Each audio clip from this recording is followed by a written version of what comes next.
Le mois de septembre est là et le mois de septembre, pour beaucoup de régions de France, c'est synonyme de vendange, bien sûr, et plus particulièrement dans le sud où nous commençons toujours très tôt. Les premières vendanges commençant souvent même fin août. Nous sommes sur une parcelle de Syrah, vous voyez, des jolies petites grappes de Syrah, et qui sont prêtes, quasiment prêtes à être ramassées. Alors les vendanges, à la main ou à la machine? Ah, c'est une bonne question, une grande question.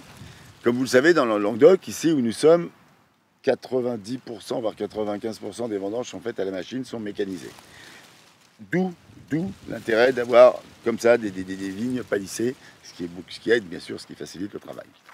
Maintenant, quelques irréductibles dont je fais partie, bien sûr, quelques domaines encore dans le Languedoc essayent de lutter contre ça et continuent à persévérer, à vendanger à la main. Je fais partie de ceux qui sont convaincus que c'est vraiment quelque chose de tout à fait primordial pour avoir, je pense, des vins vraiment de caractère. Pourquoi? Parce que déjà, la vendange à la main, ça permet de choisir ces raisins. Bon, là, vous avez la chance d'avoir des raisins qualitativement tous très beaux, il n'y a pas de pourri, il n'y a rien, c'est mûr. Donc on va certainement tout ramasser. Mais il peut arriver que des raisins soient pourris, qu'une partie du raisin soit totalement pourrie ou des grappes entières. La machine ne fera pas la différence, elle va tout ramasser. Et autre chose, si vous ramassez à la machine, vous ne ramassez que des baies. La machine tape sur les feuillages et les raisins, fait tomber les raisins et ne rapporte au pressoir que des baies, en cave que des baies. Donc, si on veut faire de la vendange entière, ce qui est une façon de vinifier son vin, c'est un itinéraire de vinification bien particulier, il faut bien avoir les grappes, les couper à la main et les ramener entières. Et ça ne peut se faire que si c'est vendangé à la main. C'est pour ça que je pense que la vendange à la main a quand même beaucoup d'atouts. À la fois pour le tri, la sélection, le choix, et ensuite pour permettre de choisir son itinéraire de vinification.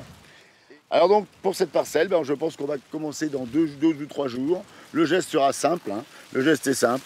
On prend une grappe comme ça, là je l'ai fait par-dessus, voilà. On la coupe et voilà. Elle est belle, elle est bien mûre.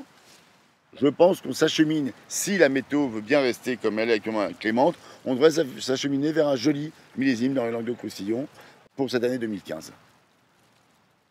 Oui, mais alors, au fait, c'est quoi un raisin mûr? À quoi voit-on qu'une grappe est mûre et qu'on peut la cueillir? Un raisin mûr, c'est bien sûr un raisin dont le jus est sucré. Mais ça ne suffit pas. Parce que très vite, les raisins de cuve sont très sucrés, bien plus sucrés qu'un raisin de table. Donc c'est très vite sucré. Il y a 2 autres critères, on va dire pour faire simple, qui sont importants. C'est que les pépins qui sont à l'intérieur, on va les montrer, voilà.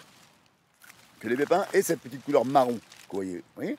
Et quand vous les croquez sous la dent, ils doivent craquer comme une amande grillée, les pépins. Ça, c'est important.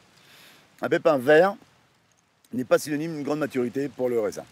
Et ensuite, deuxième chose importante, que la peau, alors on enlève ce qu'il y a dedans, voilà, on garde juste la peau.